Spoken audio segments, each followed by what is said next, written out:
Hey guys, it's Kay from KS Anonymous, and I am back today with another episode of r/We Won't Call You. I'm too good to send an application. CB asks for job, refuses to send a resume, and demands the editing company hire them anyway. Could you send me a resume to this email that includes your work experience as an editor? Thanks. No, but you can hire me and see my performance since there's a 90-day probation phase. The application is part of that 90-day probation phase, and if you can't follow simple instructions, I'm not sure this will work. I submitted so many resumes, I'm not going to submit no more. I know my performance, and you guys are losing out if you don't hire me. Look, I know sending in applications is annoying. It is. It's frustrating, exhausting, and annoying, and a lot of times they ask you for things and then they make you fill out like the same exact information in a different way after making you do all that. And it's really annoying. But here's the deal. You want to get the job. you don't give people attitude and be like, oh, well, you can just hire me. Like, no one's going to just hire you without an application. Like, even places that give you the job from like on the spot, they still like make you retroactively fill out an application because it's part of the process. It just is, bruh. Bullet dodged. So we're looking to hire an additional employee. Post went up for a full-time position on Indeed, and we got a few good candidates. One we had pegged as a maybe, but she called despite a no calls please in the ad, and basically convinced my partner to interview her. Partner has a big heart and set up an interview for 1 p.m., time chosen by the candidate. Going by her resume, this woman is late 30s, early 40s. 1:10 goes by and she's a no-show, so I send out our usual rejection letter and get the following reply. Dear Jenna, I'm sorry we didn't get the chance to meet about this job. I was interested in the position. I still am. If you would like to meet another time, please let me know. I was on the bus and I suddenly remembered that I was late for the interview. This was at 1:41 p.m. The thing is, I am not interested in a full-time position. I couldn't work on Wednesday or Thursday because of my other job. If this doesn't meet your requirements, I understand. The hours that were discussed, 10:30 to 6:30, sound perfect for me, as I am not a morning person. Also, I am not too far away, making it very convenient. Good luck finding someone to join your team. The response pretty much scared me. The list of red flags just seems to go on and on. I'm really surprised just how out of touch this person is. Can't be bothered to remember an interview. Doesn't want full-time, despite the job being full-time. Doesn't want to work mornings, hint, some morning shifts are required. Doesn't want her full-time job to interfere with her part-time job, and I'm not sure if the good luck is a threat or not. An offer had gone out to another candidate by 1:15. Yikes. I do like this particular subreddit, not only because of the obvious fails or whatever, but the little bit of insight that it gives me personally on like how things work on the side of people who are like recruiting or whatever for jobs. Because like, I don't understand what always goes into the decision behind who they call back and who they don't. And I don't know, there's something comforting about like, I don't know, there's some genius out there who decided they couldn't be bothered to show up to their interview, and that's why I got the email. You know what I mean? Like, you never know. Like, I don't know if that should be comforting, but I don't know. How are you gonna say like, oh, I'm close to the job, so it'll be perfect, but I didn't realize I had the interview today until like 40 minutes later. Like, what the heck? CFOs are the worst. Hi, long-time lurker, first-time poster. I work in HR recruitment, and like a lot of people, I lost my job because of COVID-19. I got a call back, finally, last week from a really cool startup who invited me to work a 20 hours paid contract to test out my skills. At the end of the 20 hours, they would hold a workshop for me to present the 2 projects they had assigned. If all went well, it would lead to an employment offer. The projects went very smoothly, and I was very excited to work for this company. I got to interact with people I would work with, and up until that point, the team was stellar. Come Friday, I'm way ahead of schedule with the projects, and I'm happy and confident with the work I accomplished. Yay! We jump into a Zoom call for me to present the projects I had worked on. There are 5 people present and none of them introduce themselves, so after an awkward silence, I take the lead and start presenting. Everyone seems happy with the work I've done. They are engaging with my presentation and asking questions. Once I'm done, the CFO starts asking me questions. First, she asks me what role I'm applying for. I'm a bit surprised. Why is she here? Shouldn't she know this at this stage? I answer her and she continues with a rapid-fire line of questioning until she asks me a question that has nothing to do with the role. I explained that I was not expecting her question, but if it was alright, I would love to take some time to reflect, and perhaps we could move on to another question and I would let her know once I had formed an answer for her. Wrong move. She asked the same question again. This time, I try to form an answer, although a bit vague, offering her to go into more detail by email after our call, explaining again I would like to reflect on it so I could form a more coherent answer. Wrong move again. This time, she switches languages and asks the same question and says, "We're all going to stay silent until you answer this question the way I want."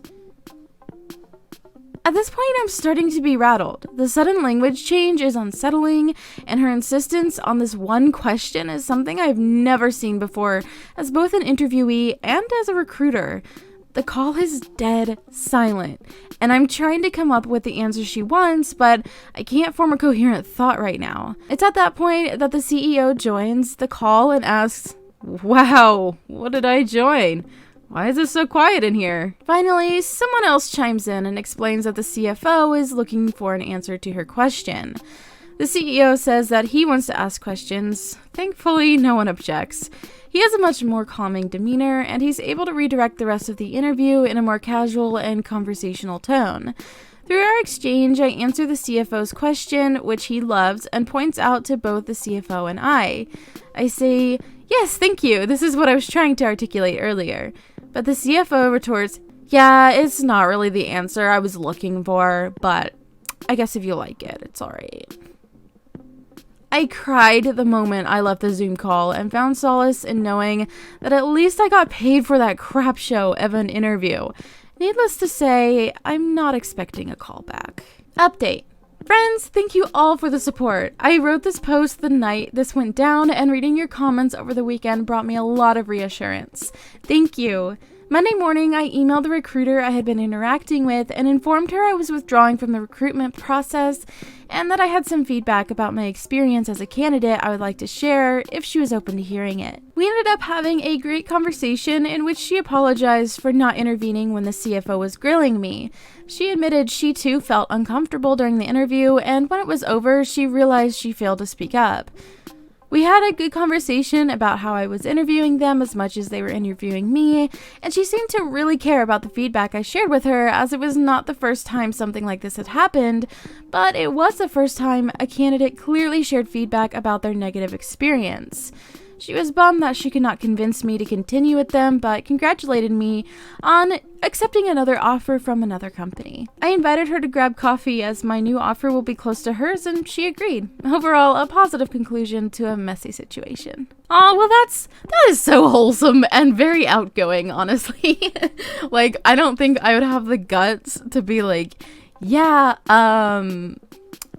I know, like, this whole thing went down, but, like, do you want to, like, grab a coffee since I'll be near you with my new place? Like, I wouldn't be able to do that. Like, I'd be like, oh, that person was nice. I think that was a nice person, but I don't think I'd have, like, the guts to be like, so you want to grab a coffee? You know what I mean? But that's really cool. I'm glad that it ended up well, but yikes. Like, I'm sorry, what? Like, you want them to, like, go through a bunch of random answers until you're satisfied with what they gave you? Like, oh my gosh. I hate it when there's a panel of interviewers and there's, like, that one interviewer who, like, seems like they have it out for you, and you don't know why they seem to hate you, but they just do. I had a panel interview one time for a police department. I was applying to be basically an editor for their footage and stuff from, like, body cams and etc., and basically be able to take that footage from one file type to another, make it accessible both for, like, the public requests, basically fulfilling the public information requests and subpoenas and stuff like that. And I was like, shoot, like, I'm good at this stuff. Like, that's kind of what I know how to do, you know? And so I went through, like, the most extensive background check kind of thing in my life. So it wasn't just like a background check. It was like, where have you lived, breathed, been around anybody for like the last gajillion years of your life? Like, it was super extensive. You had to know like where you lived at for a lot of things. And, you know, for some of it, I was a child, like how far they wanted me to go back. It was crazy. So I finally get to the interview and everyone in there is nice except for this one lady who just seems like she hates my guts. And it wasn't the people that I would have been working with. It was like the people that I would have been working with, because, you know, they introduced themselves and who they were and stuff. They were super nice. They seemed to jive with me. Like, we kind of seemed to be on each other's level. And like, this person was not. She was not having it. But yeah, so needless to say, I did not move on further, but I think I would have like probably ended up failing the lie detector test. They literally have you take a lie detector test. Because I am a nervous person. I do things that look suspicious when I'm anxious, and so I imagine that would be kind of hard to to gauge on something like that. But I don't know. Anyway, there you go. He did verify his facts. Application for employment. I refer to the recent death of the technical manager at your company and hereby apply for the replacement of the deceased manager. Each time I apply for a job, I get a reply that there is no vacancy, but in this case, I have caught you red-handed, and you have no excuse, because I even attended the funeral to be sure that he was truly dead and buried before applying. Attached to my letter is a copy of my CV and his death certificate. I'm sorry, his what? You did not. You did not. Oh my god. No. Okay, like, this has to be a joke, but like, oh my god. No, we don't do that. I attended his funeral to make sure he was dead and in the ground. Oh my god. I think that's a little far when it comes to doing your research before applying for a job. Holy crap, that's horrifying. I don't think they would hire you purely because of that. I mean, like, I'm sorry, if you wrote a letter like that and was like, hey, by the way, I know he died. I was there. Like, I'd be like, I'm sorry, was that a suspicious death? Because this person's looking rather suspicious. Like, what the heck? So this was when I was rather new to the IT industry. I had been out of college for about a year and was looking for a more full-time professional position. I applied to a position at an auction/publishing company. Before I even got the interview lined up, I had to take an hour-long knowledge test and an hour-long programming skills test. After that, I did get an in-person interview. I was instructed to arrive an hour early, and I had about a 2-hour drive to get to the location. Now, I'm a woman, so I wore nice black pants, button-up shirt, and a blazer over it, kind of like a relaxed women's suit. When I finally got into the interview, I was getting strange vibes from the interviewer. We got through some questions when she loudly sighed and asked if this was how I usually dressed. I was visibly shocked because I was dressed professionally. I questioned what she meant, and she told me that all women are required to wear knee-length dresses or a bit longer. I laughed, thinking she was joking. When she didn't react, I asked if that was the policy for the sales floor. They do a lot of in-person sales, so I could kind of understand this policy for them. Nope, I would have to wear a dress every day for this IT job. This job included quite a bit of dirty work, like running wire under raised floors, quite a bit of crawling around. She seemed offended that I would question this policy, and she told me, to look professional, all women must wear dresses. Pants make women look tall and less feminine. Lol, what? I just kind of went along with the rest of the interview and asked the receptionist about it as I was leaving. It wasn't just this interviewer. This was legit company policy. She told me that they get lectured if the dress is too long or too short. It has to be around knee length. This was in a Midwestern US state, so yes, they had to wear dresses and heels when it's cold and snowy. No exceptions. Oh yeah, the dress had to be paired with heels. Only exception for that is if you're pregnant. So glad I did not get a call back from that place. That is so ridiculous. Oh my goodness. I actually worked as a volunteer with a group of people where we would be at events that, typically require a dressier appearance, but we were informed that as ladies, perhaps we should not wear skirts or dresses if we were in particular roles that required us to be doing exactly this, like crawling around on the floor trying to, do stuff with cables and stuff like that.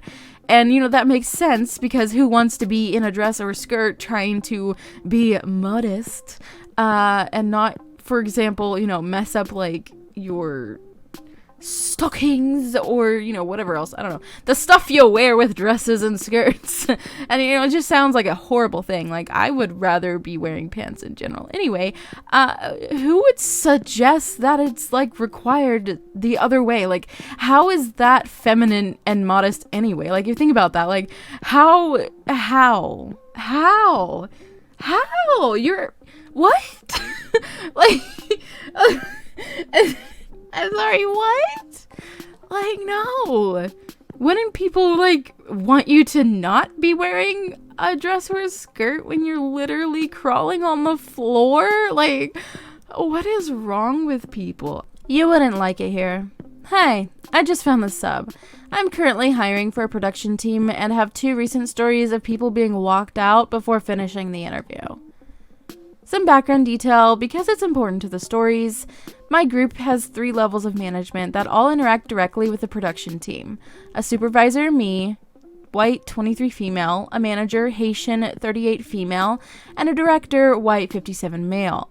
Our production team is mostly made up of minorities. We interview candidates separately, one after another, in 15-minute segments. The interviews are very straightforward, and really we just want to make sure you're a good person/good fit. Candidate 1 was with the director first. In the first 5 minutes, they stated that they left their previous job because a new supervisor was hired and it was a black man. She didn't like working for/taking direction from non-whites. Ma'am, what? She was escorted out by the director.